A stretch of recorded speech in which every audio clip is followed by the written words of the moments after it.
കണ്ണൂരിൽ school bus മറിഞ്ഞ് ഒരു വിദ്യാർത്ഥി മരിച്ച സംഭവത്തിൽ ഡ്രൈവറുടെ ലൈസൻസ് സസ്പെൻഡ് ചെയ്യും. അതേസമയം ബസ്സിന് യന്ത്രത്തകരാറില്ലെന്ന് MVDയുടെ പ്രാഥമിക റിപ്പോർട്ട്. സ്കൂൾ വാഹനത്തിൻ്റെ പരിശോധനയിൽ ബ്രേക്കിന് പ്രശ്നമില്ലെന്നും കണ്ടെത്തലുണ്ട്. അപകട കാരണം ഡ്രൈവറുടെ അശ്രദ്ധ എന്നും പ്രാഥമിക നിഗമനമുണ്ട്. അതേസമയം അപകടത്തിൽ മരണപ്പെട്ട വിദ്യാർത്ഥി നേദ്യ S. രാജേഷിൻ്റെ സംസ്കാരം ഇന്ന് നടക്കും. പരിയാരം മെഡിക്കൽ കോളേജിൽ പോസ്റ്റ്മോർട്ടം നടത്തി മൃതദേഹം 11 മണിയോടുകൂടി ബന്ധുക്കൾക്ക് വിട്ടു നൽകും.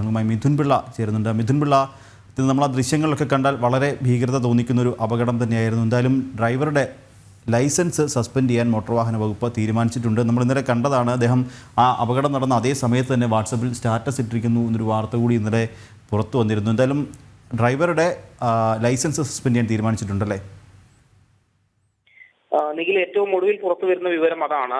ഈ വളക്കൈ അപകടവുമായി ബന്ധപ്പെട്ട് ഡ്രൈവറുടെ ലൈസൻസ് സസ്പെൻഡ് ചെയ്യാനാണ് മോട്ടോർ വാഹന വകുപ്പിന്റെ തീരുമാനം. ഇതുമായി ബന്ധപ്പെട്ട് മോട്ടോർ വാഹന വകുപ്പ് ഇന്ന് തന്നെ നടപടി സ്വീകരിക്കും എന്നാണ് മനസ്സിലാക്കാൻ വേണ്ടി സാധിക്കുന്നത്. കാരണം ഈ ഡ്രൈവറുടെ അശ്രദ്ധ തന്നെയാണ് ഇത്തരത്തിലൊരു അപകടം ഉണ്ടാകാൻ കാരണമെന്ന മോട്ടോർ വാഹന വകുപ്പിന്റെ പ്രാഥമിക റിപ്പോർട്ട് പുറത്തു വന്നിട്ടുണ്ട്. സ്കൂൾ വാഹനത്തിന്റെ പരിശോധനയിൽ ബ്രേക്കിന് പ്രശ്നമില്ലെന്നും കണ്ടെത്തിയിട്ടുണ്ട്.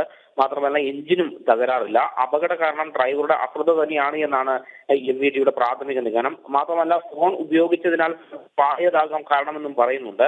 അശാസ്ത്രീയമായി നിർമ്മിച്ച റോഡും ഈ ഒരു അപകടത്തിന് കാരണമായിട്ടുണ്ട്. മറ്റൊരു പ്രധാനപ്പെട്ട വിവരം, ഈ ബസ്സിന് തകരാറുണ്ടെന്ന് സ്കൂൾ അധികൃതരെ അറിയിച്ചു എന്നാണ് ഇന്നലെ ഈ ഡ്രൈവർ പറഞ്ഞത്. എന്നാൽ ബസ്സിന് തകരാറുണ്ടായിരുന്നില്ലെന്നാണ് സ്കൂൾ മാനേജറായ ജയകൃഷ്ണൻ അല്പസമയം മുമ്പ് നമ്മോട് വ്യക്തമാക്കിയത്. ബ്രേക്കിന് തകരാറുണ്ടെന്ന് ഡ്രൈവർ അറിയിച്ചിരുന്നില്ല. തകരാറുണ്ടെങ്കിൽ അത് ഉണ്ടെന്ന് ഡ്രൈവർ അറിയിച്ചിരുന്നില്ല, അത് പരിഹരിക്കാനെന്നും അദ്ദേഹം പറയുന്നുണ്ട്. മാത്രമല്ല ബസ്സിന്റെ ഫിറ്റ്നസ് കാലാവധി മാർച്ച് വരെ നീട്ടി നൽകിയിരുന്നു സർക്കാർ. മാത്രമല്ല ബസ്സിന്റെ ബ്രേക്കിന് തകരാറുണ്ടായിരുന്നില്ലെന്ന് MVD പറഞ്ഞെന്നും മാനേജർ വ്യക്തമാക്കിയുണ്ടായിരുന്നു. ശരി മിഥുൻ.